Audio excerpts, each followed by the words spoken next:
Hello, everyone, and welcome to Round 3, aka the Quarterfinals of our March Madness Best Video Game Ever. I like how, probably shouldn't have called it March Madness because we're literally in May when this is going up now, so... Yeah, let's forget about it. There's only one comment that mentioned it. Yeah, whatever. We were close enough, I guess. The idea was there. It started in March, so... Yeah. Anyway, so we're starting this round. We're down to the final 8 games left in our little tournament. 8, baby. We'll save a later discussion for the games down the road, but there are some games in this round we're pretty surprised made it this far. Some games had pretty nice matchups and some didn't. So this is, I think, where we're going to start to really trim the fat down a little bit. And we do have some pretty intense matchups. The first one being one that's kind of close to my heart, and this is a tough one for me to pick between, and that's Kingdom Hearts and Persona 5. We got 2 games of Japanese origin from 2 amazing companies, Square Enix and Atlus. Both are really long, lengthy games that have convoluted plots. One maybe in a good way, and one maybe in a not so good way. I guess it depends how you look at it. But both are very fun games. They have very incredible followings. And they're absolutely lovable games. 2 games that are in my top 5 of all time. And so I'm curious what people are going to say, what the consensus is. And Travis, I know now, can say he has experience playing both. Before, I was the only Persona 5 person.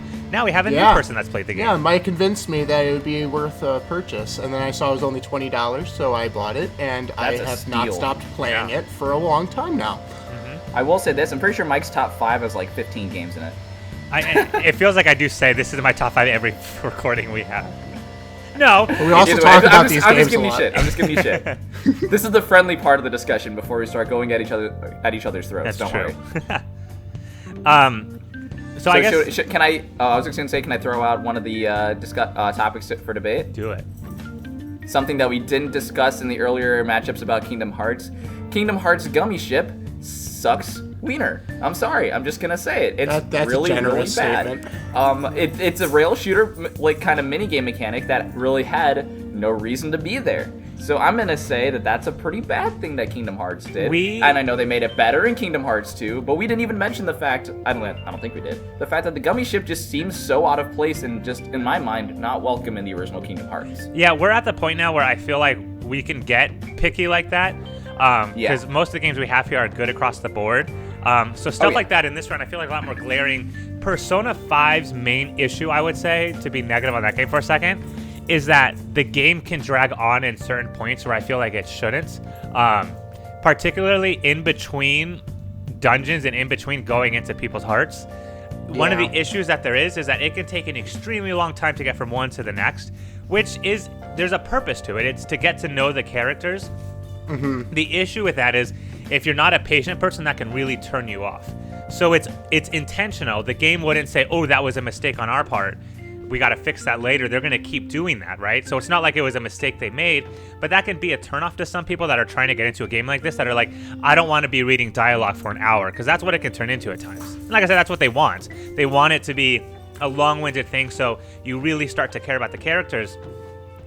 Is that, though, if that was their intention and people can genuinely enjoy that, I don't see that as big a negative. As you said, the gummy ships were so annoying.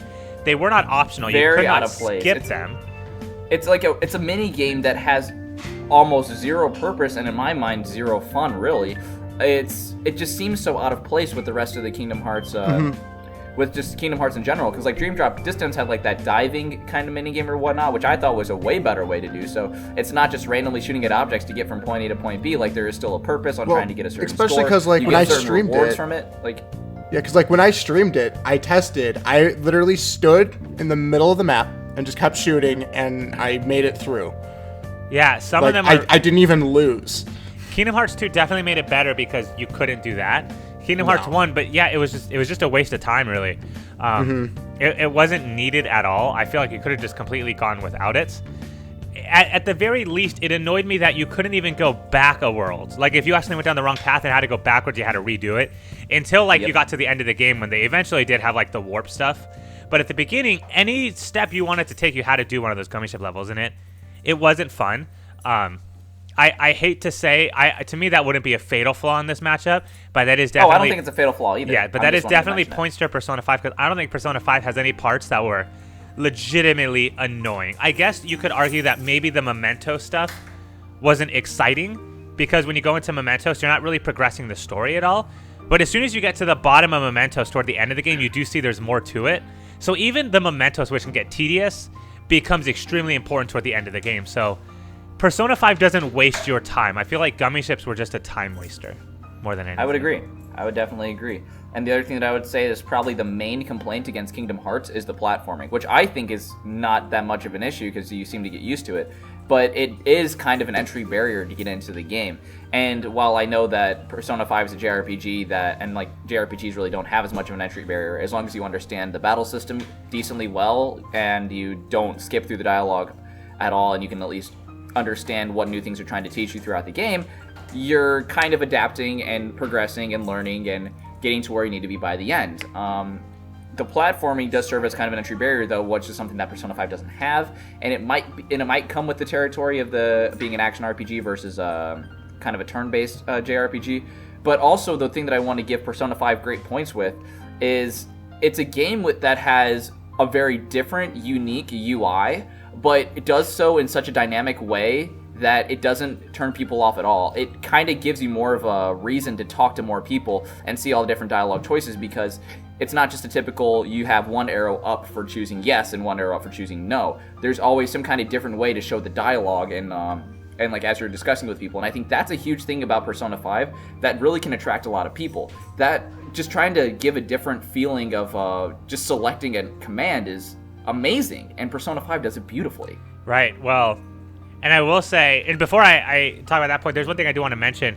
I feel like some of what we're saying can be a bit unfair because of what this matchup is set up as. So I can't look at which one is more polished and nicer in terms of like movement and stuff, because Kingdom Hearts started out the franchise, so of course it's going to be rusty, whereas Persona 5 is the most recent release, so it's going to be very polished, right? So if you look at the original Persona games, oh my gosh, the grinding and kind of the tedious level design, it was awful.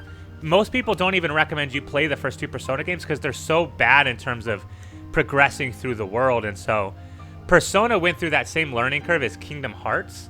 So I feel like it's hard to compare. Well, Kingdom Hearts had poor platforming, but it got a lot better in later games. The original, we're sitting here saying Persona 5 has great level design and the UI is great. It didn't start off that way though, you know? And so it is hard to compare, because now we're going down the rabbit hole of, are we just going to give it to Persona 5 because it's more recent, therefore it's more polished, you know? I'm not saying that. What I was about to bring in, sorry, if you have another point on that, bring it, because I'm going to switch up the discussion. No, yeah, well, I guess it's a good segue, because I was going to say, I feel like as great as that is, Persona 5 definitely blows Kingdom Hearts out of the water in terms of that.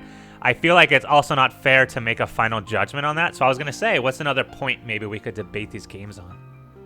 Good segue. Just what I was going to say. Characters. Obviously, one of the staples of JRPGs is the characters. And I've played a lot of JRPGs, some doing it very well, some doing it very poorly, on making you really give a shit about the characters. It's not enough just to say, oh, my dad died when I was 6, and because of that, I'm mentally scarred. And it's like, no, you can have them have traumatic events happen to them and whatnot, but you gotta give them some reason to care. You gotta do it through other game elements too, whether it be a side quest, whether it's through music, whether it's through different abilities that the character has. There's ways to make you engage with the character. There's ways to make you care about the character. There's a reason why Cloud was included in Final Fantasy VII, and he had this huge reaction, and there wasn't the same reaction when it came to Corrin and Smash Bros. And you can debate whether it could be another Fire Emblem character, but I just think it's because Cloud as a protagonist is just 15 billion times better than Corrin. And again, I say it because Fire Emblem Fates is one of my favorite games, and I still think the gameplay is so freaking good that it blows away the story completely. But there's a reason why Cloud is so beloved even to this day, and again, people don't really give a crap about Corrin. It's because they make you care about the character. And that's one of the things that I would say, like in terms of protagonist-wise, I would say that Kingdom Hearts and Persona 5 both have you really do care about Joker and Sora, but I'm wondering, what about the supporting cast? I'm wondering how well it does there. Persona 5 wins that in my heart easily. So there you go. If you look at people talking about these games, a lot of people will say, oh, Kyrie's annoying, Donald Duck's a piece of shit, you know? Nobody says that about Persona 5's cast. I mean, some people might say this character's a little bit annoying, but you love all those characters. I don't know many people that have played Persona 5 and said, yeah, this character really annoyed me, unless they were designed to be annoying. But Kingdom Hearts, there's a lot of characters that people are like, Kairi needs a serious character change. You know, that's what some people will say. Like, she's really obnoxious, you know, whatever the case may be. No one says that about Persona 5's characters. And I think that speaks volumes. People felt a lot more connected to Persona 5. And again, I think a big reason for that is because of the story devices used. Persona 5 talks about stories more personal, right? One of the characters in the game that you meet later on, and I won't say any names or anything because it spoils, but he's a little bit annoying at times, right? He's a little bit creepy. But the thing about him is he had a very sad arc when you met him. And so he was the blue-haired guy. Oh, what was his... what was his name again? I guess if you know, it doesn't matter. No spoilers. No spoilers. All right, I won't say it. But if Travis knows, just kidding. There's going to be a lot of spoilers, honestly. Well, I guess I'll say he had a dark plot point. So when he was introduced, you're like, oh, this guy's a loser. But as you learn more about his backstory, you're like, yeah, but you care about him because he has such a sad story there. And you want to help him get better despite who he is. And so I think that's kind of a lot of what Persona 5 is it's a bunch of weird people getting together to do something incredible, which makes them relatable in a lot of ways. Kingdom Hearts doesn't have that relatability, I don't think. I don't think anyone really relates to Kairi, you know, running around and getting kidnapped and being like, oh my god, everything is so pure in love, you know, it's... Hey, Princess Peach has a close connection, okay? That's a fair point, actually. But no, like, Kingdom Hearts it's cute, and, like, I do enjoy it, you know, and I get invested in the characters, but I don't relate to the characters. Persona 5 does a great job of making relatable characters. Yeah, making you give a crap about the characters. The last thing that I want to say, and I know Travis is definitely going to be able to pitch on this, is like the villain really that comes into these games, because so much of the game, you can have a good game and have like kind of a subpar, not very great villain or whatnot, but really what makes the experience great is when you have a very compelling antagonist. If there's no threat, if there's no really purpose for the cast to try to like really try to stop this madman or whatever it is, if there's none of that, if there's no aspect of it, it's a huge issue for the game. And that's one of the things, why even though Ansem is the main protagonist of the original Kingdom Hearts games, I would say Master Xehanort is personally one of my favorite video game antagonists overall. I know I can't really say it about the original Kingdom Hearts because he's not really relevant there, but just in terms of where he was at in Birth by Sleep and what his goal is and how he's, like, how they just show how evil of a man that this guy is and how, basically, how messed up that his goal is and whatnot. It's a very compelling reason to, hey, we got to stop this idiot. Persona 5, I don't know much about like the main antagonist and whatnot, but I want to say, like, is that still a strength that Persona 5 has? Is it has a very good bad guy. Okay, so for me, I have played through the first 3 palaces now. So each palace is kind of like its own boss, and like when you're first thrown into it, you're like, okay, this guy's kind of creepy, he's kind of a jerk, and by the end of it, you're like, I just want to kill him. I want him to just be dead, because he always does like some sick, disgusting, whatever it is that he's actually doing. Because the premise is like you go into a palace which is inside of a person's heart, and then it's like the distortions that he has on reality. So, like, I guess I can just talk about the very first one, because that won't really spoil where anything goes. Is he is a teacher who just kind of thought that the school is his castle. So the palace is a castle, he's the king, and like he was also like an Olympian for volleyball, so like his volleyball team he like physically abuses to try and make them the best they can be, and then he sexually harasses a whole bunch of the female cast. So then like there's literally just like people running around in bikinis, and you're like, this guy's disgusting. I need to kill him. Yeah. So they do have a compelling antagonist then. What I will say, Kingdom Hearts... I don't know how it ties in the end, like if there's like a big master plan, because I'm sure there's going to be some big plot twist that's going to blow my mind. No, Kingdom Hearts definitely wins in terms of having a final boss that you kind of expect from the beginning, and you're working up chasing to build them. Persona 5's final boss is less about catching the bad guy and more about like, all right, we've done all this, you know, this is what's kind of causing this. You don't learn it until the end, and then you kind of face it, if that makes sense. So Persona 5's final boss, you don't meet until like the last 5 hours of the game anyway. So in the final boss of Persona 5 is almost, it deviates from what the plot of the game is, right? So you start to see a pattern in the hearts that you steal, and then you're like, okay, this is what's causing that, and then you kind of deviate and go after the cause. Kingdom Hearts is more on track of, hey, the Heartless is the problem. We got to beat the Heartless. We got to figure out who's causing the Heartless. Throw out all the other Kingdom Hearts games. For the purpose of this game, Ansem's what's causing the Heartless, right? He's the one that turned Riku. And so your focus is, all right, now I got to beat Ansem. The plot choice with Riku is kind of cool. I like how, he was kind of a good guy that turned into a bad guy. And you're like, well, he's my friend. And then you realize it was Ansem. So all along with Kingdom Hearts, you know what your goal is. Persona 5 does take a hard right. So if you want like a memorable final boss, Kingdom Hearts definitely wins the memorable side of it. That's not to say Persona 5's final boss was bad. I loved it. I thought it was such a cool final boss. But it's not a final boss. I don't even remember the final boss's name, to be honest. I remember what it was about, and I remember why it was important, but the boss itself wasn't that important to me, Okay. It was what the fight stood for, whereas Kingdom Hearts had a more memorable character, where it was like, yes, Ansem, I'm not going to forget that name, because it was said throughout, and there was this build-up. Ansem, then Xemnas, and then you see, it builds into, like, Xehanort and how messed up he is, basically. Right. I think the difference is, in terms of the villains, Kingdom Hearts are more memorable by name. They're characters that'll stick with you. For Persona 5, it's the story and the metaphor behind it that's going to stick with you. Cool. So I think... So do you want to say... Sorry. Yeah. No, I was going to say, at the end of the day, I think they're both great games. I think the main difference is, Kingdom Hearts is a lot template and surface. Persona 5 dives in a lot deeper, I think, than Kingdom Hearts does. Yeah. I don't know. One thing I do want to mention before we vote is soundtracks for both are incredible. I don't know if I could pick one over the other. So I listen to both of them regularly. Yeah, one is very mellow and nice, and one is very upbeat and like dancey. So they're both amazing. All right. So any final points then from you, Travis? I think we've covered just about all the bases that we can without going into like the most specific of detail, and we are already longer on it than we were anticipating. We did. So. I realized that. So we should vote. Go ahead. Mike, I think you already know what your vote is. Yeah, it's hard. I love Kingdom Hearts. It's a great game to me. But deep down, I feel like Persona 5 is the better game by a long shot. It kills me saying that. I wanted this to be close, but it's not. Persona 5 is better. Yep. All right, Travis, what about you? Well, what are you going to say?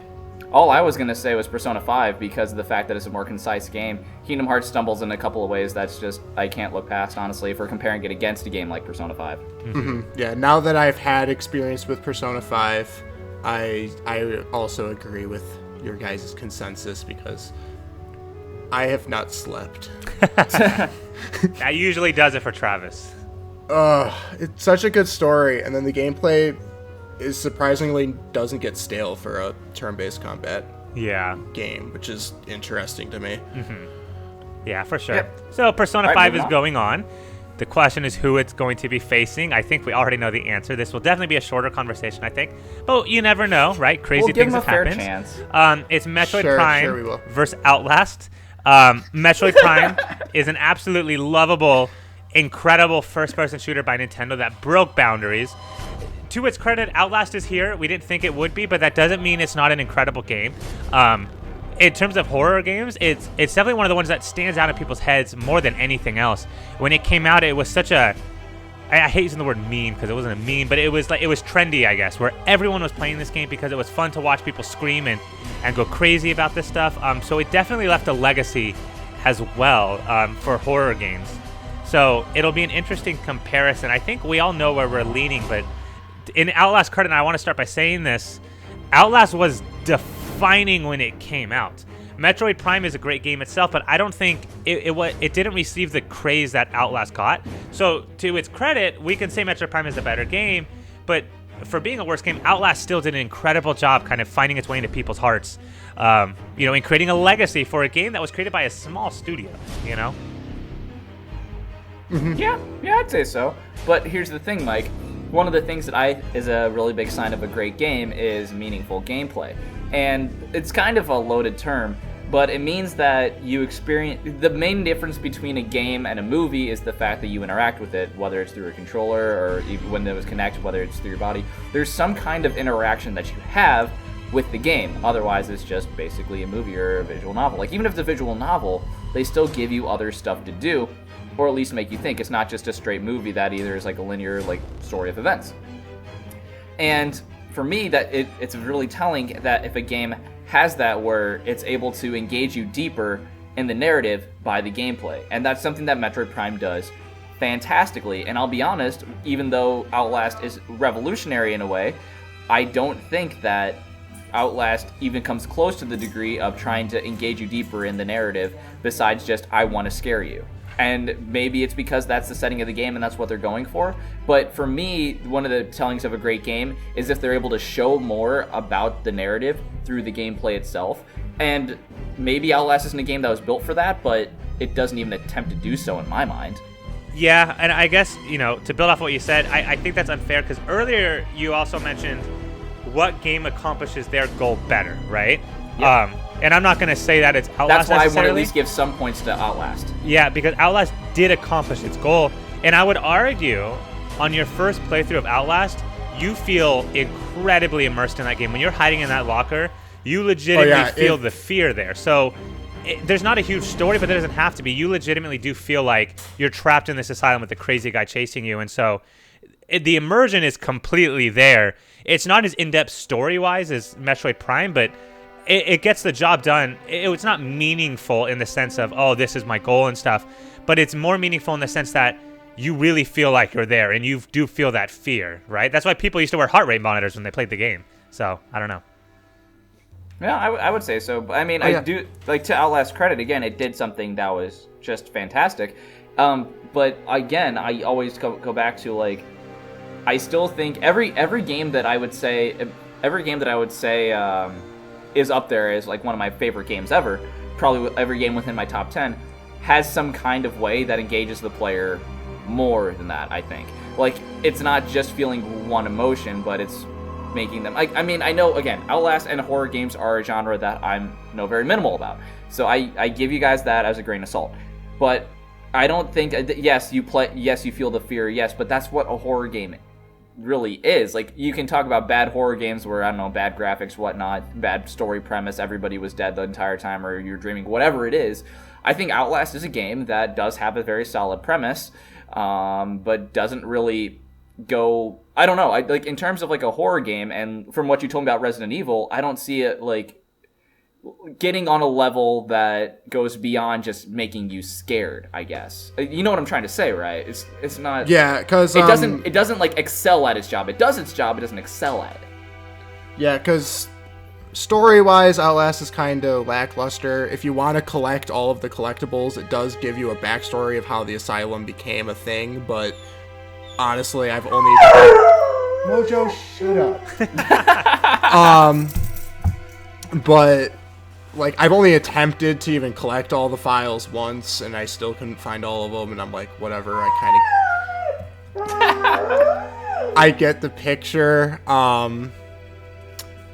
but, yeah, because, like, Resident Evil and Outlast kind of do two different methods of horror, where they're going more for, like, what you are looking for specifically, and that, like... Good Lord. Jeez, Mojo! So he's upset because my mom is trying to do something upstairs, and he is now locked in the basement with me, and he hates it. So my apologies. Okay, back to so like Resident Evil, you're going to be doing things and interacting with the environment, whereas Outlast, you're basically just going to duck behind couches and hope that they don't see you, or actually hide in a locker or under the bed. Mojo, you're not dying. God. So, like, it does its job in terms of, like, because the first time I ever was exposed to Outlast, I watched PewDiePie play it, and I'm like, this is freaking hysterical. So I'm like, okay, I know how this game's gonna go. I won't be that scared when I'm playing it. When you are the one with the controller, you are in so much more fear than just... because, like, even watching it, you're like, oh, this is really scary if it's the first time. But when it's, like, your first time playing, it's terrifying. Yeah. I think to build off of that, I think the main thing I would say about Outlast versus, this game, the metaphor I would use is Outlast is like getting an A on an elementary school test, whereas, Metroid Prime is like getting an A on a high school level test, right? Yeah. At the end of the day, they both accomplished their goal, because that's where I would disagree with you a little bit earlier, Nick, is you said Outlast was a lot simpler than like a game like Resident Evil, which is fine. Outlast excelled at what its goal was, which was just to scare people. But what I will agree on is it was a very simple goal, right? It didn't try to do a lot. It excelled at what it was doing, but it was a second grader's test, right? It was a really simple goal it was trying to achieve. It's not hard to do that. Metroid Prime accomplished its goal equally well, but it was a lot harder of a goal. It was taking an AP Physics junior high school course, right? It was taking something that's a lot more difficult than what Outlast was trying to accomplish. So they both accomplished their goal equally well. Metroid Prime reached for the stars, Outlast didn't, is the difference, I'd say. So that's why it's not like Sonic Adventure was, or Sonic Adventure failed to achieve its goal. Outlast did achieve its goal. There's no one saying that it's a bad game. The difference is it just didn't reach enough the way that Metroid Prime did, and I think that's the main difference between these two games. The other thing I would like to talk about, soundtrack-wise, I think Metroid Prime definitely wins in terms of memorable soundtracks. Again, Outlast did a good job in terms of having music that's, works for the ambience of the levels, which is always nice to see in horror games. So horror games usually don't have incredible music. I got something in my eye and it hurts. Yeah, because the music in the horror games are more designed to have you recreate that panic emotion if you're getting chased by a monster, or just setting the mood as being creepy when you're walking into a only candle lit church. Exactly. Yeah. So the ambience is definitely there. So I still give music a nod to Metroid Prime, but I don't think it's a blowout because Outlast isn't supposed to have an incredible soundtrack. Again, simpler goals, right? It didn't need an amazing soundtrack. The ambience was great, but Metroid Prime reached for the stars, and Outlast didn't. I think that's kind of the general idea that I'm trying to give across here. So just for formality's sake, do we just want to put it to a vote? Sure. Okay, so I'll go first. Because Outlast is in my top 5, my vote is going to Metroid Prime. Yeah. Metroid Prime. Yeah. It's you can't. I can't believe it made it to the Elite 8. Honestly, it had the easiest bracket going on. So its first round was against SpongeBob, and then the second round was against Diddy Kong Racing. Diddy Kong Racing actually could have beaten Outlast, but we can discuss that later. But I believe that it had the easiest bracket to make it there. Oh, easily. For sure. I feel bad for Mario Odyssey and Breath of the Wild, man. I know. So Outlast is better than Odyssey because it got further. Look at that. Yeah, absolutely. It was on some person's YouTube video, so it has to be true. So next matchup for this round is going to be Metroid Prime versus Persona 5. So that's an exciting one to look out for in the next round. Oh god, that's gonna be hard. Yeah, so we're halfway through the quarterfinals now. We will see you in the next video where we debate the last two matchups. See you guys later. Bye. Bye.